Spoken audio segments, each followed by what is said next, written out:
We live in a nice world with an enormous amount of inequality. Less than 1% of the world having as much as 99% of the world. The billion richest people in the world, and many of us belong to that group, claiming that they can consume, because they do, 45% of global resources and produce 45% of global waste, leaving almost the other 50% to the other 6, later on 8 billion people. Is that fair? I've traveled with many of the people from the UN in Somalia, Ethiopia, Bangladesh.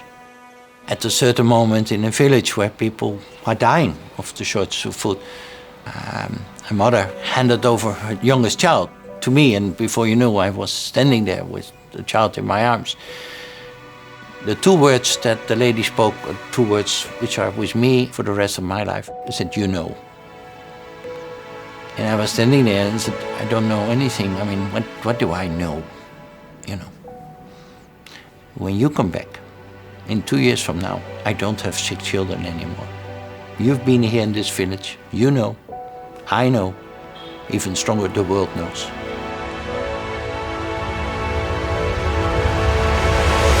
The 2 words, "you know," is so true. We know what is happening.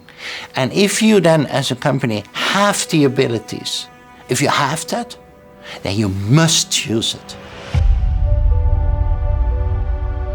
We were ever one of the most polluting industries or companies in the world. We transitioned from a coal mining company to a bulk chemical company.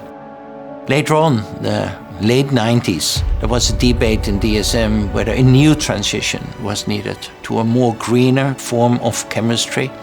DSM acquired the biggest biotech company in the Netherlands. That's the way I came involuntarily into DSM. Being in DSM, we started the discussion with my predecessor, myself, and some of my colleagues. Will we be successful as a bulk chemical company?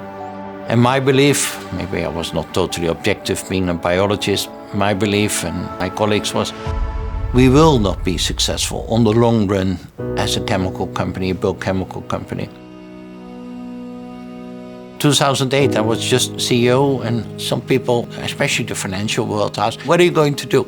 And I said, "Contributing to a better society and make the company very successful." And people said, "Well, I hear 2 messages. Successful company, that's very good, by the way. And improving the world, that's not your task. You're not a charity foundation," which is correct. So you need to make profit as a company. You need to take care of your shareholders, which is all correct.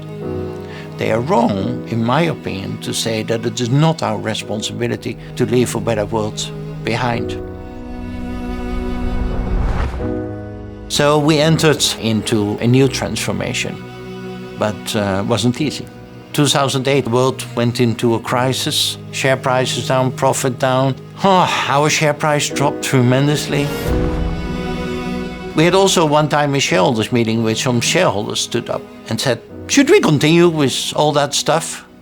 And I said, "Yeah, but it costs money." I said, "Yeah, but it's our responsibility." Even stronger, I think it's your responsibility also as a shareholder that our company does that. Our company owned by you, or you are invested in our company. And at a certain moment, there was a lady standing up and said, "But I think it's good what he's doing. I think this is exactly our responsibility. This is the company I want to invest in." We as a company look to ourselves. Apparently we are good now in nutrition, we are good in understanding malnutrition, we are good in addressing climate change with new energies, etc. So especially in the field of climate, in the field of hunger and food, in the field of circular economy, in those domains, we can have a lot of impact. I think in 10 years from now, people will find out that those 2 things, doing well, doing good, will have to, must go hand in hand together. Otherwise, people don't work for your company anymore, people don't buy your products anymore, you lose your license to operate. Sometimes I predict already, looking back, sitting there with my wife and my 2 boys And I don't want to regret. And if my two boys then will ask, oh, you were CEO of a big company and what did you do with your life? I hope I will not discuss only EBITDA or share price or the profit, etc. And I hope to be able to say something like, we inherited the world in a certain status from our parents. We lived well, we enjoyed it, but we also tried to deal responsibly with the world and improving it a little bit and handing it over to you that you can continue that journey and live happily here together with your children. And I realize I need to act now to be able to tell that story which I want at that moment in time. That drives me, I think.